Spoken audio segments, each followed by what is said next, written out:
Hey, I'm Decathlon Gamer. Welcome back to Zwift Fitness Journey. Today we're going to be talking about my favorite all-time games, but more importantly, I'm going to just try to survive this ride. And I know I've said that a few too many times here of late. A few things have happened, and we'll just kind of go short into this. But one thing, I missed a ride, and that, for me, just really messes things up when I skip out on any sort of key routine. Very, very routine oriented, but at the same time, somebody who forcibly puts things into my life that allow for variance, allow to have spontaneous elements.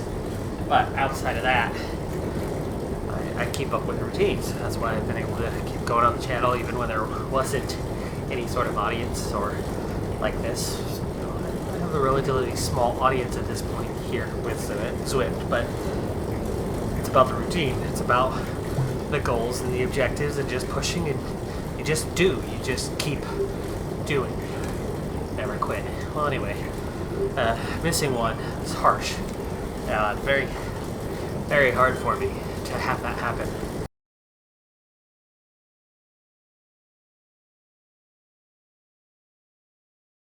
I had to cover in the daycare for the remainder of the day, and then all day Friday I had to cover in the daycare. She was gone Friday as well.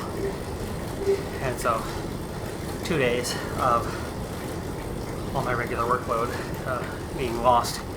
Ultimately, I got everything still done except this one episode of Zwift that I wasn't able to get out, and so that hurt. Broke the routine. It did help to, I suppose, recover, but I didn't feel recovered because getting caught up on the other work, I didn't get any extra sleep or anything like that, and had very busy days. Two games again Saturday and one Sunday. The Saturday games were fine, no problem, but I enjoyed myself a little too much this weekend. Had a date night with my wife Friday, so ate and drank a bit. Saturday, went out with our soccer teammates afterward and ate and drank a bit. So a double dose, not good for me. And then Sunday in the soccer game, same player elbowed me 4 times, including in the chin one of those times, and then kicked my left foot and kicked my right foot. Same player. And then one of the teammates elbowed me. One of the teammates also kicked me, and one of the teammates tripped me. So it was a wonderful game. That team definitely played fair.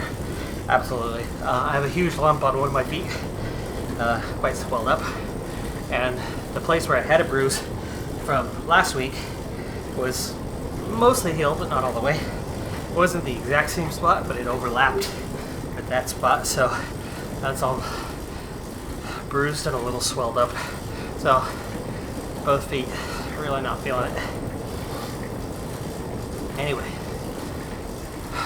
let's get to the action. I'm just gonna survive this ride.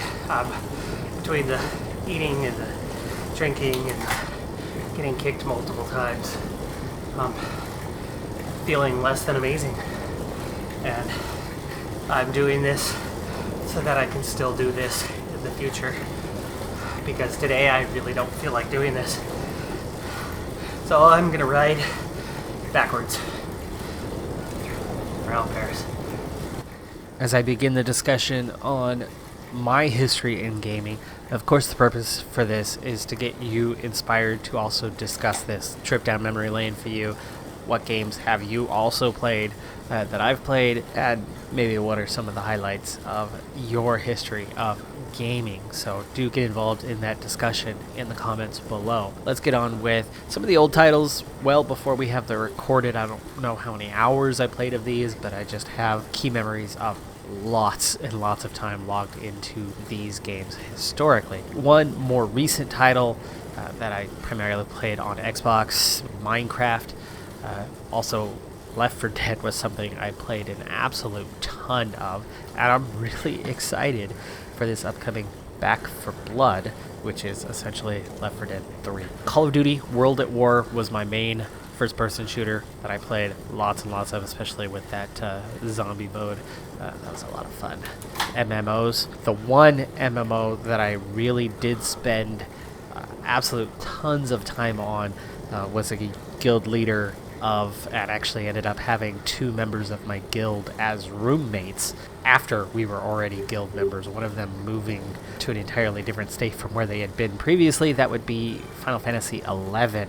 No, not 14, but 11 was the MMO that I played. And yes, I did try WoW. Not only was it not for me, but those same roommates, after we moved on from playing Final Fantasy 11, they really heavily moved into WoW, and I played for a little bit and was like, no, this game is highly addictive and not in a good way. No, I'm in college and I care about my college. Well, one of them flunked out of college and the other one lost their job from calling in sick way too many times, and I moved out just before the 3 of us were kicked out. WoW destroys lives, so no, WoW is bad. Final Fantasy X, though, was my favorite of the Final Fantasy franchise. Going back way before that, Super Mario Brothers. Big fan throughout the franchise, but especially the first Mario. Donkey Kong, going way back to my Atari. Donkey Kong was a heck of a lot of fun, as was Pac-Man. That was a constant arcade one, and you go to Pizza Hut and there's Pac-Man at the Pizza Hut. For me, I learned how to drive on F1. I believe it was 96.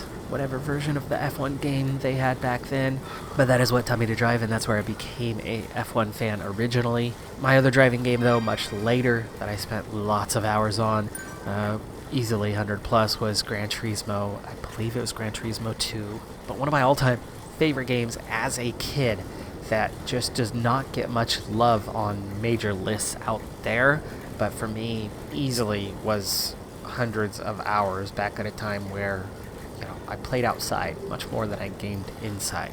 But that was Dragon Warrior, aka Dragon Quest. In the US, it was known as Dragon Warrior until the early 2000s. And it was the original Dragon Warrior that on my Nintendo Entertainment System, my NES, which was my second gaming console that I had as a kid.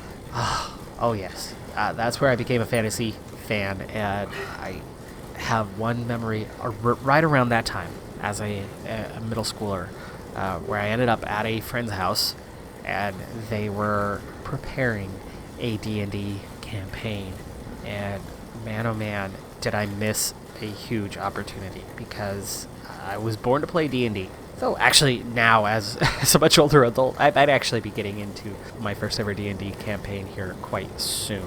Between Steam and Epic, I now have 180 titles on there. Among those 180 titles, I've logged a lot of hours in lots and lots of games. With only a couple of exceptions to the rule, here are all my titles containing more than 100 hours. Here we go. First up, 7 Days to Die. These are alphabetical, by the way. 7 Days to Die, 740 hours. Easily one of the top of this list. As an individual title, it's a podium place. However, I do have numerous titles that are yearly releases. When you add them up, they far exceed. But 7 Days to Die is something that I certainly put a lot of time into, both in single-player fashion and in multiplayer games.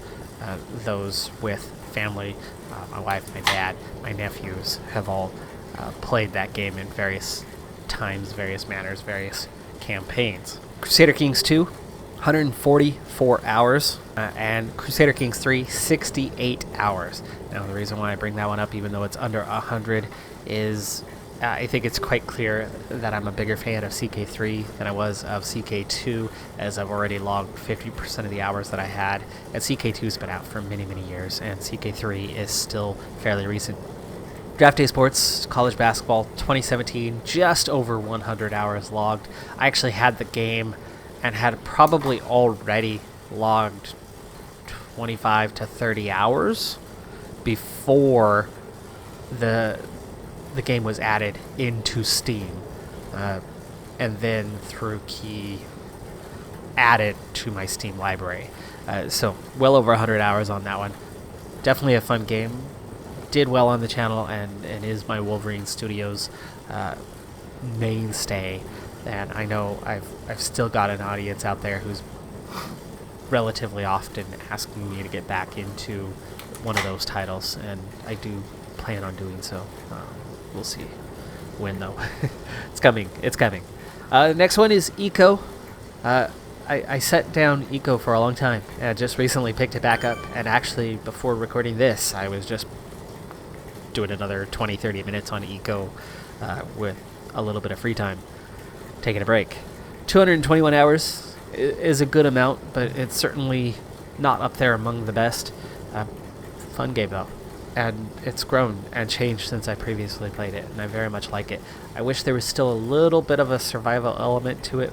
Just a little. Just a hint of trying to survive. And it still has some way to go to being a complete game. It's still in development anyway. Good game, though. Definitely a solid game. And I think it's been 200 hours well spent. Next up, number one all-time favorite game, and with clear evidence to back it up. Europa Universalis 4 from Paradox Development Studio. Officially 1,563 hours, but I can tell you that's not even close to the actual number. There was a time where I was a very, very poor, struggling college kid who had no money to spend. And the rare occasions that I did, it went to, well, three things. It went to ramen so that I could, eat and survive. It went to beer so I could be a college kid and survive. And it went to very rare occasional titles that must be paid for, like Final Fantasy XI. But then there was also the other ways, the other ways of obtaining games that Pirates of the Seven Seas might claim as their own methods. And I easily logged nearly 1,000 hours of EU4 upon release, at least 800 hours, so putting me up anywhere from 2,300 to 2,500. But then there came a time where I could afford things, and afford them I did. I own every ounce of EU4 there is, every DLC pack, all of it. So I have definitely paid in full for that title, and it was well worth it to do so. And like I said, in all, it's nearly 2,500 hours that I've put into EU4. So yeah, love EU4, and that's the reason why I'm not playing a CK3 campaign, because I went right back into an EU4 campaign, and the current play of Eco, that is. But yeah, I did it on the channel once, and I'm hoping EU5 is coming in the not too distant future, and I will very much be getting into that one again. The F1 titles for me obviously started way back in 96, and then I've been picking it up again since about 16. I never quite hit the high mark in hours. I'm always around 40, 50, 60 hours for each F1 title, so not quite as much as some other games. Game lacks a little bit of depth. It's kind of the same thing once you really get into it. And I look forward to the new editions every year. Recently, they're starting to open up on it. They're giving you more, especially this last year. So maybe one of these days the game will be just at that right mix that will really take off and do something. But F1 2018, 97 hours for me. Factorio, next title, plenty of hours spent. Less than what I thought it was, actually. 365 hours spent in Factorio. I've beaten it 3 times over those 365 hours. I've lost plenty of times. I've struggled plenty of times. It's a game that obviously in the end you can pretty much always beat if you just stick with it, stay at it. But I've more recently gotten into a lot of modded variations and don't play it like I used to. So I've really only logged maybe 30 hours over the last year or so, if that. Then comes Farm Sim Farm Sim is a title that is special in one particular way. So my dad is retired. Some of you might have seen a couple of the videos that involve my dad, just a few that have involved my dad in multiplayer sessions and Farm Sim 19. Well, anyway, Farm Sim 15. My dad retired, was having some health issues. His hobbies were causing him more health issues. I got him into video gaming as an alternative hobby that wasn't causing him any sort of physical harm. It was Farm Sim 15 that I got him into first and foremost. We together, virtually all multiplayer stuff, 465 hours. Farm Sim 17, 108 hours, and then we got bored. We had Farm Sim 15, those 465 were all on the tail end, shortly before the FS17 release, so that was 570 hours combined over a relatively short chunk, and we had enough and set it aside. And I think that's actually when we moved on to either 7 Days to Die or Eco, or both, and put it aside. FS19 had been out quite a while before I finally got back into that, so had a solid 2.5 year gap, maybe 3 year gap before getting into FS19, but have logged a solid 293 hours there. It has been put aside, but it will be picked up again. I don't know if it'll be back on the channel at any time. Hard to steal an audience when there are so many content creators doing that one, so that might just be for personal fun. Nice, relaxing game. Next up is my other big franchise that, combined hours-wise, Football Manager is number 2 on my list behind EU4 in all-time played. Starting it with FM12, 242 hours, 13, 280, then 326 the next year, 287 at FM15. Finally, got bored, backed off. This would be due to EU4 coming out.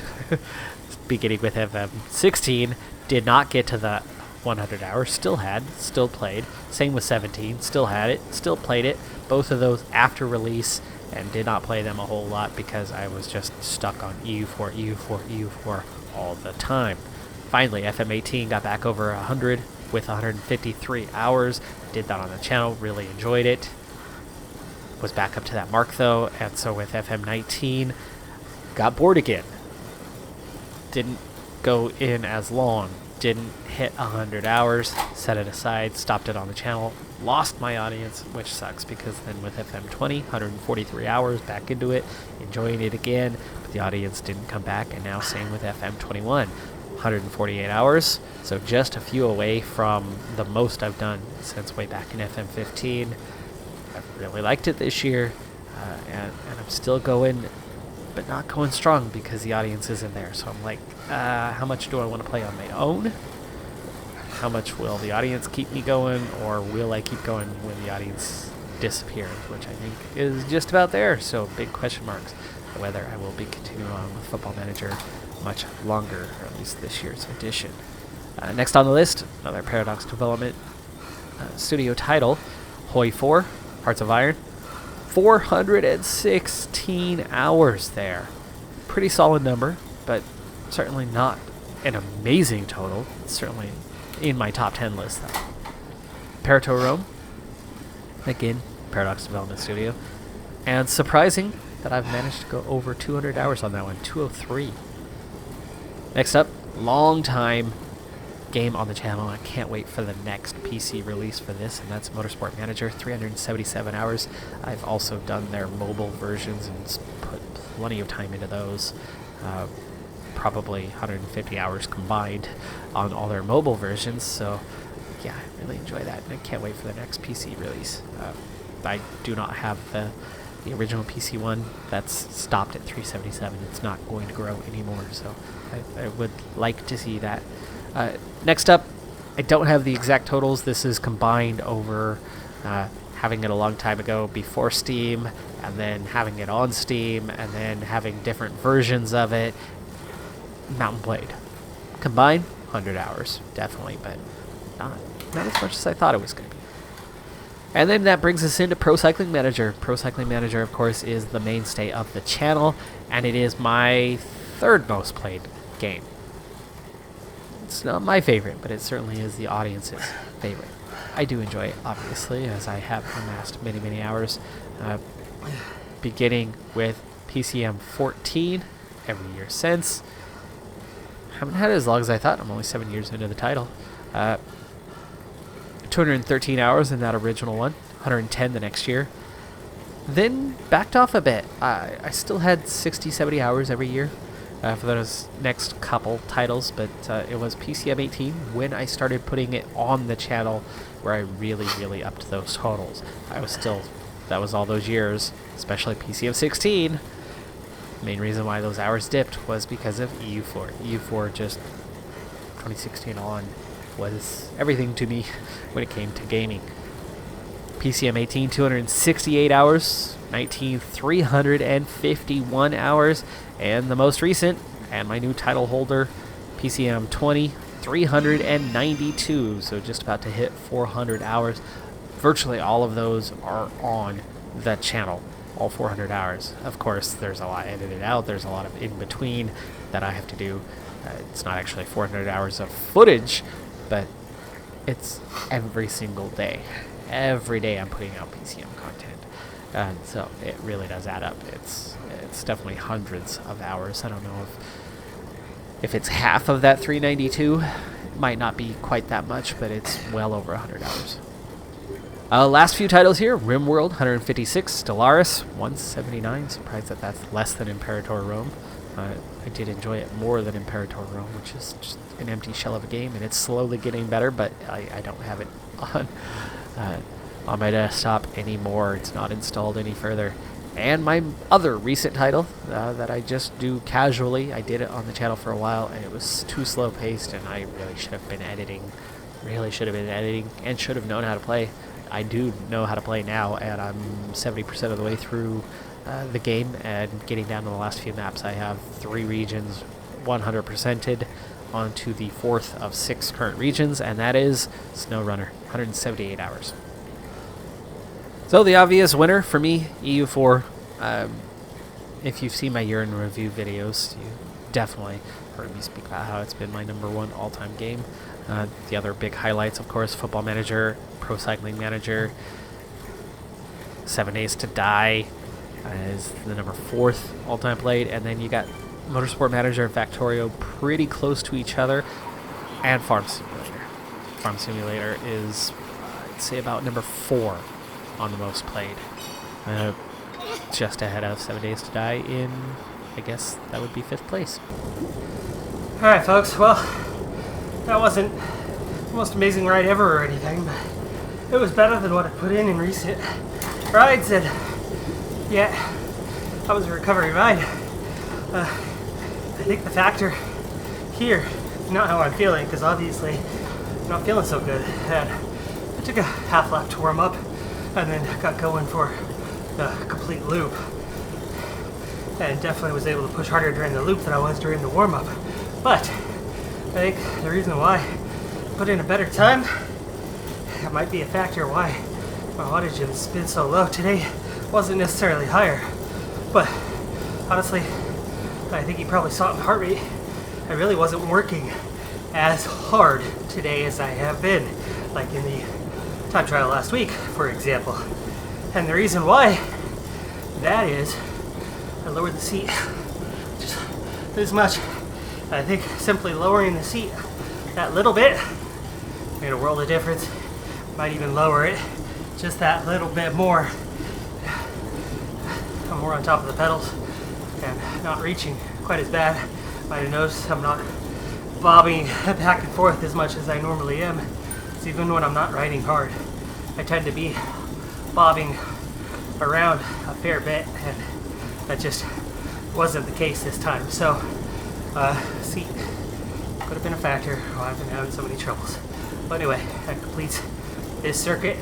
Probably the one and only time that I do the Champs-Élysées in reverse, but I was going for the route completion. As for my measurements, actually tracking time, so much easier to go the same direction Yeah, this is a good one because it's not that long of a course, but it is semi-challenging. And a lot of people in this nice closed circuit, there's only forward or backwards, so only 2 alternate routes. Makes it a heck of a lot easier to find a group, stay with a group. So this is a good course to ride on a fairly regular basis. Anyway, I'm Decathlon Gamer. Thanks for tuning in. Be sure to hit that like button. Hopefully you enjoyed the conversation about great games.